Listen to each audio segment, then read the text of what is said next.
Құрметті телекөрермендер, бүгінгі әңгіме тақырыбы 12 жылдық білім жүйесіне көшу. Өздеріңізге белгілі, соңғы кезде бұл мәселе қоғамда қызу талқылануда. Әсіресе мынау жақын арада министрлік таратқан ақпарат бойынша бұл мәселе ары қарай шегерілетін болды. Осы барлық мәселелерді анықтау үшін бүгін студиямызға білім және ғылым вице-министрі Есенғазы Иманғалиевті шақырды. Қош келдіңіз. Саламатсыздар. Иманғалиев Есенғазы Нұртөлеұлы 1961 жылы Шығыс Қазақстан облысында туған. Қазақ политехникалық институты мен Ленинград мемлекеттік университетін бітірген. Әр жылдары Балқаш қаласының нөмір 4-ші кәсіби техникалық лицей директоры, Қарағанды облыстық білім департаменті директоры, білім басқармасының басшысы қызметтерін атқарды. 2013 жылдың қарашасынан бастап Қазақстан Республикасының білім және ғылым вице-министрі. Ең басты қоғамдағы бүгінгі сұрақ 12 жылдық жүйесіне көшу қаншалықты қажет. Мысалы, жүйенің қандай айырмашылығы бар? Мысалы, 12 жылдық бұл жүйе, 11 жылдық жүйе. Жүйенің ішінде тек бір жылмен емес айырмашылығы. Концептуалды өзгерістер бар. Сол өзгерістің негізгісі қандай болады балаға? Негізгісі, сол мектепте алған білімі жаңағы қоғамдағы болып жатқан құбылыстарға ұштастыра білу. Бүгінгі көбінесе оқушыларымыз жаңағы білімді алып шығады, пән аралық білімі. Жаттанды білім. Жаттанды білім деймін, оны айтамыз. Сондықтан ол құбылыстарға қолданбалы есептерді шығара алмайды. Сондықтан өзін... Бұл негізгі мәселенің бірі ғой. Біздің балалар алған білімін күнделікті өмірге пайдаланбайды. Біз алтын белгі алып жатқандар бар, тағы да бір сайыстарға қатысып жатқандар бар. Соң кейін ата-аналар бізге айтады, жаңағы балам осылай жақсы оқып еді, бүгін өз жұмыс орнын таба алмай жүр деген. Өмірде ертең қисын таба алмайды. Сондықтан бізде бұл жерде көбінесе білім алу мәселесі емес, сол білімді алғанда бала өзіне, ата-аналар өзіне бір жауап беру керек. Не үшін мен осы білімді алып жатырмын? Қандай қажеттілігі туындады? Сондықтан сол келген ақпараттың бәрінде сараптамадан өткізе білу керек. Дұрыс, мынау сын көзбен қарау керек. Сын көзбен қарап. Бәрі де керек па? Соның жаңағы бәрі беріп жатқан ақпарат, енді біз тек қана мектептің шарасында ғана емес, ақпарат алынып жатыр. Интернет арқылы да, жаңағы әлеуметтік сеттер арқылы сол бала бәрі айтылып жатқан пікірді оқып отырып, дұрысын таңдай білу. Дегенмен де көрермендердің сұрағы, енді дәл сол нәрсені 11 жылда да оқытуға болады. Мысалы, 12 жылға барып, қалай тіреліп қалды ма барлығы деп айту мүмкін ғой. Біз қалай түсіндіріп береміз? Дүниежүзілік ЮНЕСКО-ның сараптамасына қарасақ, 122 мемлекет 12 жылдықты қолданып отыр. Қазірдің? Қазірдің өзінде. Сон 10 жыл оқып жатқандар да бар, 47-сі. 14 жыл оқып жатқандары бар, 3-еуі соның ішінде. Жалпы 11 жылдық 33 мемлекетте қолданып отыр. ПИЗа деген халықаралық зерттеулер бар. Сол зерттеулер көрсеткенде 12 жылда соңғы рет өтті. Біз математика бойынша 65 мемлекеттің ішінде 49-шымыз, жаратылыстану бойынша 53, тілді пайдалану 62-ші орындамыз, өте төмен дәрежеде. Сонда бұл зерттеулер нені көрсетеді? Біздің мектеп бітірген балаларымыз білімі, жаттанды білімі бар, академиялық білімі, бірақ оның өмірде пайдаланбайды, үлкен проблема. Сонда қазіргі жасалып жатқан реформа осы проблемаларды шешуге бағытталған. Енді қалай шешеміз оны? Енді ең бірінші, әрбір бала бір сыныптайын 25 оқушы деп айтайық. Сол бұрынғы мен салыстырсақ парадигмамен, бүгінгі парадигма қандай өзгерістер? Әрбір бала өзінің деңгейін біліп отыру керек. Сол бала, сол деңгейін, бүгін мен осындай деңгейге жеттім, бүгінгі өзіме қойған мақсатқа жеттім дегенде, сол бағаланады. Ата-ана ол балаға айтпау керек. Сен неге ана бала сияқты оқымайсың деп, жаңағы баланың қабілетін ашу үшін біз айтамыз психофизиологиясына дер кезінде ертеден жаңағы ақыл ойы, өрісі қалай қалыптасу, ол ата-анамен де байланысты.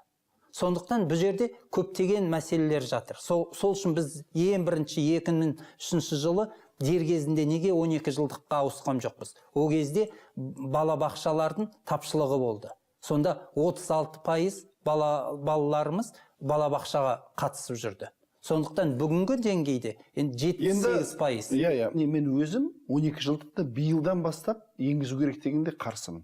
Шынымен де министрліктің іштегі жұмыстарын, ақпаратын білемін. Және қазір мемлекет дайын емес екен білемін. Бірақ өзіңіз таратып, осы телекөрермендерге айтып берсеңіз, негізгі бүгінгі тоқтатудың себептері. Енді негізгі деп айтсақ, жаңағы инфрақұрылым мәселесін қойып отырмыз. Жаңағы 3 ауысымдағы мектептер бар, апатты жағдайдағы мектептер бар. Сол мәселені шешу үшін біз жоспарға тіркедік сол жаңағы мектептерді. Сондықтан осы мәселе болды. Қазір балдарды қосымша 200-нан асатын балдарды мектепке апару үшін орын жоқ бізде. Бірден айтуымыз керек. Бүгін даже өзіңіз жаңа айтып отырғандай балабақшаға тапшылық айтып отырмыз. Жаңағы 78% құраса, біз енді 100% құрастыру керек.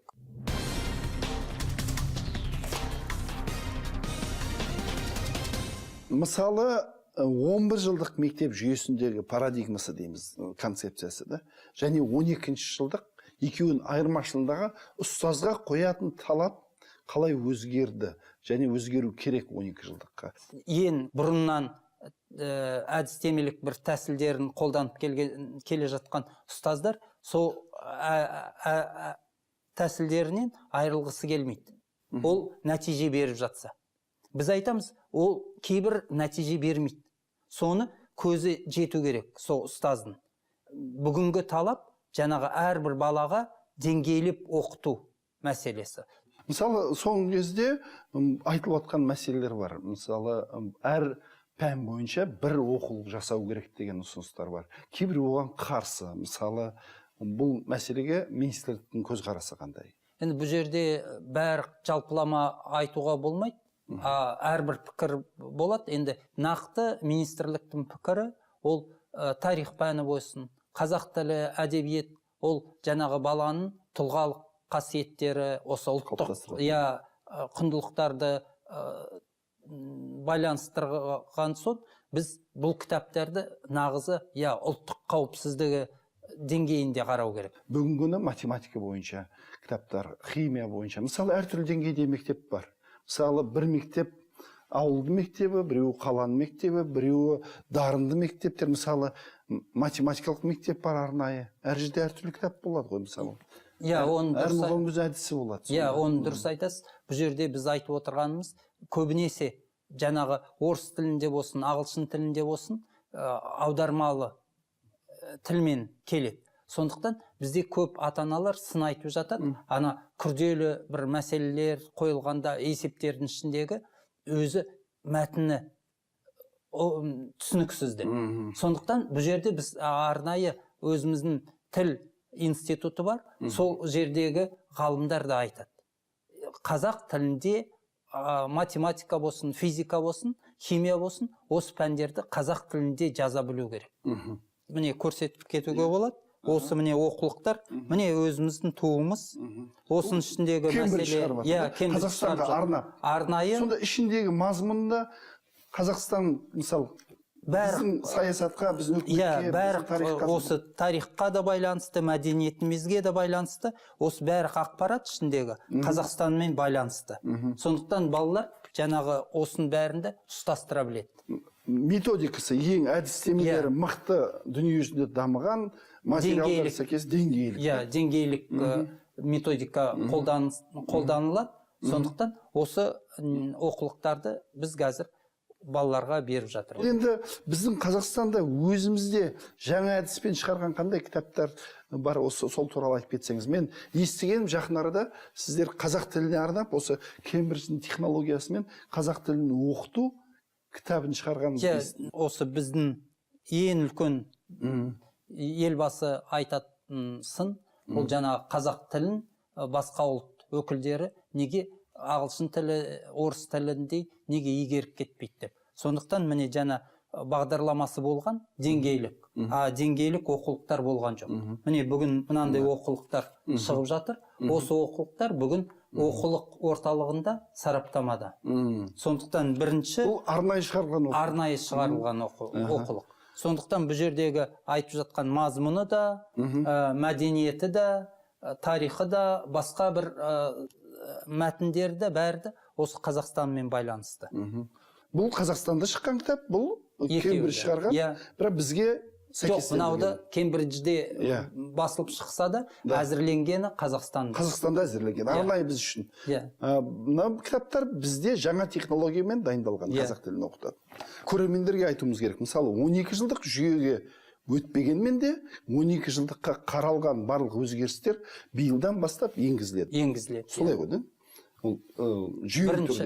Бірінші сыныпқа биыл 15-16 оқу жылында 30 мектепте жаңағы айтып отырған сынақтан өткізіп, жаңағы өзгерістерді. 16 жылы бірінші сыныпқа баратын бүкіл қазақстандық балалар бірінші сыныптағы осы бағдарламаға ауысады. Бірден барлық мектептер 12 жылдыққа өтіп кетпей, этаппен. Мысалы, жоспар бойынша биылғы жылы 160 профильдік мектеп салыну керек тұғын. Жоғарғы сыныптар оқып, бөлініп оқитын. Ол да жоқ, мысалы. Дұрыс айтты. Шындықты айтуымыз керек қой. Мектебіміз дайын емес. Профильдік мектебіміз дайын емес. Жаңа оқулығымыз да дайын болмай қалды. Онсын барлығын дайындап, сосын бірте-бірте төменгі сыныптан бастап, бұл өзгерістің бәрін енгіземіз деп айтамыз.